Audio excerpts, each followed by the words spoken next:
आप सभी को जय मसीह की। आज परमेश्वर के वचन में आप सभी का स्वागत है। आज परमेश्वर अपने वचनों के द्वारा हम सबको बहुत ऐसे आशीष को दे। आज परमेश्वर अपने वचन के द्वारा कहता है कि मैं अपनी महिमा दूसरों को नहीं दूंगा। और परमेश्वर ने यशायाह उसका 43 में इस प्रकार से परमेश्वर का वचन कहता है, हर एक जो मेरा कहलाता है, जिसको मैंने अपनी महिमा के लिए सृजा, जिसको मैंने रचा और बनाया है। और परमेश्वर बोलता है हर एक जो मेरा कहलाता है। अब क्या सब सारी पृथ्वी में सारे लोग परमेश्वर के कहलाते हैं? नहीं, परमेश्वर का वचन कहता है जिन्होंने उसके पुत्र यीशु मसीह को ग्रहण किया, परमेश्वर ने उसके पुत्र होने का क्या किया, उसे संतान होने का अधिकार दिया। और जब हम परमेश्वर के इस प्रकार से हम उसकी संतान कहलाते हैं, जब उसके बेटे यीशु मसीह को स्वीकार करने के द्वारा, उसको अपना उद्धारकर्ता स्वीकार करने के द्वारा जब हम परमेश्वर के कहलाते हैं, बोलता है परमेश्वर ने हमको क्या करता है, अपने बेटे यीशु मसीह में हमको क्या करता है, अपनी महिमा के लिए हमको क्या करता है, तैयार करता है, ताकि हमारे जीवन के द्वारा, हमारे चाल चलन के द्वारा, हमारे उठने बैठने के द्वारा, हमारे बोलता है हमारे द्वारा परमेश्वर को क्या मिलना चाहिए, महिमा मिलना चाहिए। क्योंकि बोलता है तुम इस जगत में एक पत्री के समान हो। बोलता है हमारे जीवन को लोग क्या करते हैं, पढ़ते हैं। बोलता है तुम एक जीवित पत्री हो। हम क्या है ये बताना नहीं, परंतु हमारे जीवन को लोगों को देख करके ये जानना है कि हम कौन है, परमेश्वर की संतान है। हाँ, और इसलिए परमेश्वर का वचन कहता है, बोलता है कि मैं यहोवा परमेश्वर हूँ, यही मेरा नाम है। बोलता है और मैं अपनी महिमा किसी और को नहीं दूंगा। बोलता है परमेश्वर बोलता है मैं खुदी हुई मूर्तों को अपनी महिमा नहीं दूंगा। और कई बार हमें जब परमेश्वर ने अपनी महिमा के लिए, अपने स्तुति के लिए, अपनी आराधना के लिए, भले कार्य के लिए जब परमेश्वर ने सृजा, हम परमेश्वर को महिमा देने की बजाय हमें संसार में किसी व्यक्ति को, किसी वस्तु को हम क्या करने लगते, महिमा देने लगते हैं। जब हम परमेश्वर से ज्यादा उसको महत्व देने लगते हैं, कहीं ना कहीं हम उसको क्या कर रहे हैं, महिमा दे रहे हैं।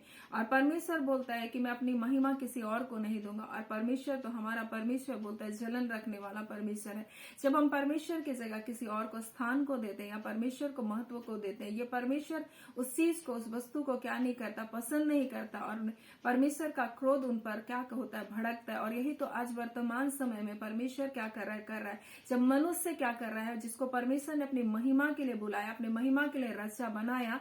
और परमेश्वर ने जब मनुष्य को बनाया तो परमेश्वर ने एक उद्देश्य के तहत मनुष्य को बनाया कि उसके द्वारा परमेश्वर की महिमा हो। लेकिन आज मनुष्य क्या कर रहा है, मनुष्य परमेश्वर को महिमा देने की जगह वो दूसरी वस्तुओं को क्या कर रहा है, महिमा दे रहा है। वो अपने बुद्धि को महिमा दे रहा है, अपने धन को महिमा दे रहा है, अपने जीवन को महिमा दे रहा है। और उस जगह परमेश्वर का कोई स्थान नहीं बचता। और परमेश्वर ये बातें पसंद नहीं करता, इसलिए वो बोलता है मैं यहोवा हूँ, यही मेरा नाम है।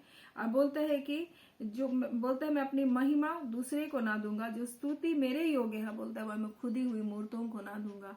और जो परमेश्वर के स्तुति का स्थान है, जो परमेश्वर की महिमा का स्थान है, परमेश्वर बोलता है मैं उसको नहीं दूंगा। और परमेश्वर का वचन इस प्रकार से कहता है, तुम्हारा देह, बोलता है मेरे पवित्र आत्मा का क्या है, मंदिर है, मैं तुम में वास करता हूँ। और जब हम अपने देह का अनादर करते हैं, जब हम अपने देह को अनुचित रीति से हम अपने शरीर में कुछ भी खाते और पीते, जब हम व्यर्थ वस्तुओं को सेवन करते हैं, और जब हम परमेश्वर का जो भवन है, परमेश्वर का जो मंदिर, हम उसको अशुद्ध अपवित्र करते हैं, तो क्या परमेश्वर इस बात को पसंद करेगा कि हम परमेश्वर ने जो शरीर को बनाया, जिसको परमेश्वर ने रचा अपनी महिमा के लिए, बोलता है कुरिन्थी में बोलता है जो मेरे मंदिर को नाश करेगा, मैं उसको नाश करूंगा। और कई बार ये मंदिर को नाश करने वाला बाहर से नहीं आता, हम खुद ही अपने मंदिर को क्या करें, नाश करें। हम खुद ही अपने शरीर को क्या करें, व्यर्थ बातों में लगा रहे। हम खुद ही अपने शरीर को व्यर्थ चीजों का सेवन करके उसको क्या करें, नष्ट करें। और यही बात तो परमेश्वर बोल रहा है, बोलता है मैं हम उसके बनाए हुए हैं, बोलता है, और मसीह यीशु में भले कार्य के लिए सृजे गए हैं, बोलता है। और परमेश्वर का वचन फिर कहता है जो मेरा कहलाता है, बोलता है जो मेरे लोग हैं, जो मेरी संतान है, जो मेरे बेटे और बेटी हैं, जो मसीह कहला रहे हैं आज, लेकिन अगर वो अपने शरीर का अनादर कर रहे हैं, जो अपने जीवन का अनादर कर रहे हैं, परमेश्वर बोलता है कि मैं अपनी महिमा को किसी और को नहीं दूंगा, बोलता है। इसलिए बोलता है मेरे मंदिर को नष्ट करेगा, मैं उसको नष्ट करूंगा। क्योंकि हमारा परमेश्वर भस्म करने वाली आग है, वो जलन रखने वाला परमेश्वर है। और यही बात तो हम लोग इब्रानी में देखते हैं। इब्रानी उसका 29 में लिखा, इस कारण हम इस राज्य को पाकर जो हिलने का नहीं, भक्ति और भय सहित, बोल रहा है, भक्ति के साथ और भय के सहित परमेश्वर के ऐसी आराधना करें जिससे वह प्रसन्न है। क्योंकि हमारा परमेश्वर भस्म करने वाली क्या है, आग है, बोलता है। इसलिए परमेश्वर बोल रहा है जो राज्य हमको मिलने वाला है वो राज्य हिलने वाला राज्य नहीं है, परंतु ये राज्य क्या है, जिस पृथ्वी पर हम रह रहे हैं, बोलता है, इसको बोलता है कि उसी का 12 उसका 27 में देखता है, यह वाक्य एक बार फिर इस बात को प्रकट करता है कि जो वस्तुएं हिलाई जाती हैं वे सृजी हुई वस्तु होने के कारण टल जाएंगी, परंतु जो वस्तुएं हिलाई नहीं जाती वे अटल बनी रहती। और ये पृथ्वी को परमेश्वर क्या कहता है, मैं फिर एक बार बोलता है हिलाऊंगा, आकाश को भी कंपाऊंगा बोल करके परमेश्वर बोलता है। फिर बोलता है जो वस्तुएं हिलाई जा रही है वो स्थायी नहीं है, बोलता है, वो अटल नहीं है, बोलता है, लेकिन जो राज्य परमेश्वर हमको देने का वादा किया है वो क्या है, अटल है, बोलता है, वो स्थिर है, बोलता है। तो जब हमको परमेश्वर ने इतना बड़ा प्रतिज्ञा दी अपने बेटे यीशु मसीह के द्वारा, जब हम इससे इतना बड़ा प्रतिज्ञा दिया कि परमेश्वर हमको अनंत जीवन का वादा को किया, तो हमको कृतज्ञ होना चाहिए, हमको आभारी होना चाहिए कि परमेश्वर ने हमसे ऐसा प्रतिज्ञा किया। उसने अपने बेटे यीशु मसीह के द्वारा हमारे पापों, हमारे अपराधों से छुटकारे के लिए, हमें अनंत जीवन देने के लिए अपने इकलौते बेटे को उसने हमारे लिए दिया।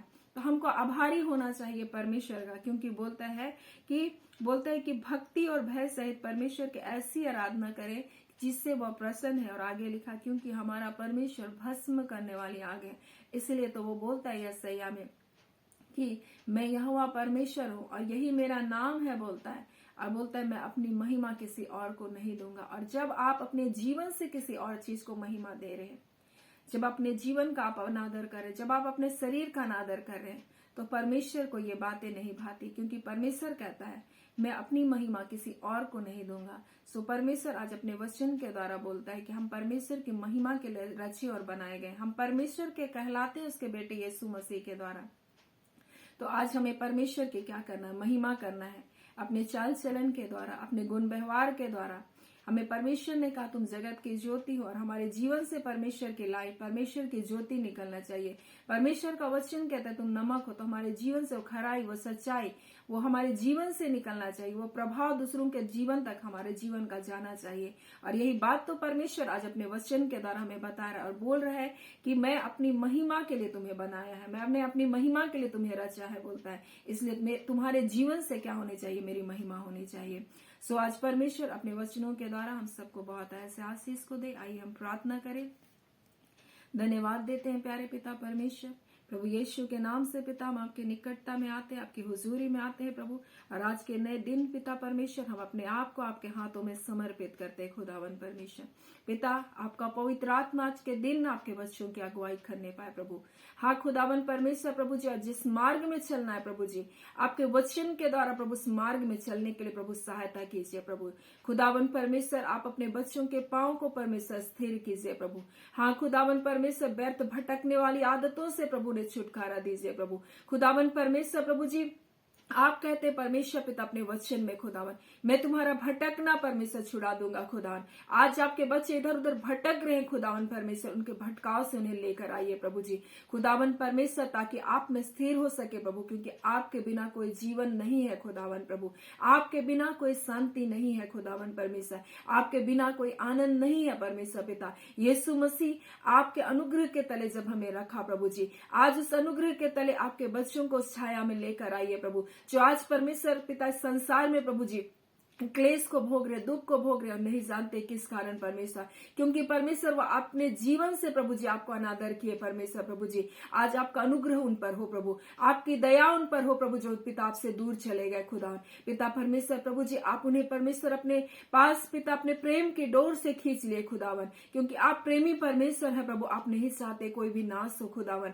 आप परमेश्वर दयालु परमेश्वर है प्रभु, आप दया से प्रसन्न होते हैं खुदावन परमेश्वर। अपनी दया अपना अनुग्रह भरा हाथ को अपने लोगों के ऊपर कृपा करके बढ़ाइए और परमेश्वर पिता उनके जीवन को प्रभु उन बंधनों से आजाद कीजिए खुदा, उन दासवत्ता से आजाद कीजिए खुदावन। हाँ खुदावन परमेश्वर, क्योंकि आप कहते हैं परमेश्वर आप यहोवा परमेश्वर है प्रभु जी, और आप नहीं चाहते प्रभु उनके जीवन से किसी और चीज को महिमा मिले खुदा, वो अपने शरीरों से परमेश्वर किसी और वस्तु को पिता महिमा को दे प्रभु, जो परमेश्वर नाश होने वाली है प्रभु, क्योंकि ये पृथ्वी एक बार फिर से हिलाई जाएगी और खास भी, परंतु हमें ऐसे राज्य की प्रतिज्ञा किया परमेश्वर, एक अनंत जीवन की प्रतिज्ञा किया जो हिलने का नहीं खुदावन आपने कहा पिता। ए परमेश्वर पिता और आपने मसीह यीशु में हमें भले कार्य के लिए रचा है प्रभु, जिसको आपने पहले से तैयार करके रखा प्रभु, उन कार्य को करने के लिए, उस उद्देश्य में चलने के लिए प्रभु, उस उद्देश्य तक आने के लिए खुदावन आपके बच्चों की सहायता करें। तमाम व्यर्थ बातें आपके बच्चों के जीवन से जाती रहे खुदावन यीशु के नाम से। पिता आज के दिन प्रभु आपकी शांति, आपका आनंद, आपका जय, आपका छुटकारा यीशु के नाम से आपके बच्चों के जीवन में आने पाए खुदावन। एक नया बल को पाए यीशु के नाम से प्रभु, एक नया आशीष, नया अनुग्रह उनके जीवन को घेरने पाए खुदावन। आपकी उपस्थिति का सामर्थ आपके बच्चों के जीवन को इसी घड़ी प्रभु भरने पाए। आपका शांति प्रभु जो समझ से परे खुदा उनके मन और हृदय में भर जाने पाए खुदावन परमेश्वर पिता आपका जय प्रभु उनके जीवन में, उनके आत्मा में बसने पाए प्रभु। विजेता की आत्मा खुदावन परमेश्वर जो आपकी आत्मा है खुदावन, उनके जीवन में राज्य कर हारी हुई मानसिकता यीशु के नाम से निकल करके जाने पाए। हर डर, हर भय प्रभु, अंधकार का हर एक कार्य यीशु के नाम से उनके जीवन से निष्क्रिय होने पाए खुदावन परमेश्वर। आपके बच्चे हारे हुए जीवन को नहीं जी सकते खुदावन, क्योंकि पिता आपका अनुग्रह भरा हाथ प्रभु आपके बच्चों को उठाकर खड़ा करता है। आज आपका अनुग्रह भरा हाथ पिता आपके बच्चों को उठाकर खड़ा करने पाए प्रभु, उनके निर्बल घुटनों को बल देने पाए खुदावन परमेश्वर पिता, और एक नए बल से प्रभु जी वो प्रभु अपने जीवन की यात्रा करने पाए पिता खुदावन परमेश्वर। आपका वचन कहता है प्रभु, विपत्ति के दिन प्रभु अगर तू साहस को खो दे परमेश्वर प्रभु, तेरी शक्ति बहुत कम होगी, परंतु प्रभु आप अपने बच्चों को आज के दिन फिर से उठकर खड़े होने के लिए बल दे रहे खुदा। उस निराशा को झाड़कर प्रभु जी आगे बढ़ने के लिए प्रभु जी आप अपने बच्चों को प्रभु सहायता कर रहे प्रभु। आपका धन्यवाद करते हैं खुदावन परमेश्वर। अपने पवित्र लहू में हर एक को आज ढांप के रखे, हर एक के हाथों के कार्य को आशीषित कीजिए प्रभु। आते और जाते प्रभु उनके मार्गों में आप उनकी रक्षा कीजिए। हाँ खुदावन अपने दूतों सरदूतों की छावनी में आप अपने बच्चों को रखे पिता। आपके दास दासी प्रभु जो आपके वचनों की सेवकाई करते खुदावन, दूसरों के लिए प्रार्थना करते खुदावन, हर एक को आशीष दीजिए प्रभु जी। अपने पिता परमेश्वर और भी दुगने गाड़ी अभिषेक से उन्हें परिपूर्ण कीजिए, और भी आपकी सेवा के लिए उन्हें बहुत आयत से इस्तेमाल कीजिए प्रभु जी खुदावन परमेश्वर पिता, ताकि नाश होती आत्माएं बचाई जाए खुदावन, और आपके राज्य में प्रवेश कर सके खुदावन परमेश्वर। ये पृथ्वी हमारा राज्य नहीं खुदावन, ये हिलाई जाएगी, परंतु पिता आपने कहा मैं तुम्हें एक स्थायी राज्य देने वाला प्रभु जो हिलाई नहीं जाती प्रभु। हाँ खुदावन परमेश्वर, वो स्वर्ग के राज्य की प्रतिज्ञा, वो अनंत जीवन की प्रतिज्ञा परमेश्वर, वो जय छुटकारे की प्रतिज्ञा आपने किया प्रभु जी। पिता आप अपने बच्चों को प्रभु आज के दिन प्रभु संभाल रहे प्रभु। आपका धन्यवाद पिता, आपको सारी आदर महिमा देते हैं पिता, और ये प्रार्थना पिता आपके बेटे यीशु के नाम से पिता मांग लेते हैं। दया सुने, अनुग्रह से ग्रहण कर लीजिएगा, आमीन। परमेश्वर पिता आप सबको बहुत ऐसे आशीष को दे, आमीन।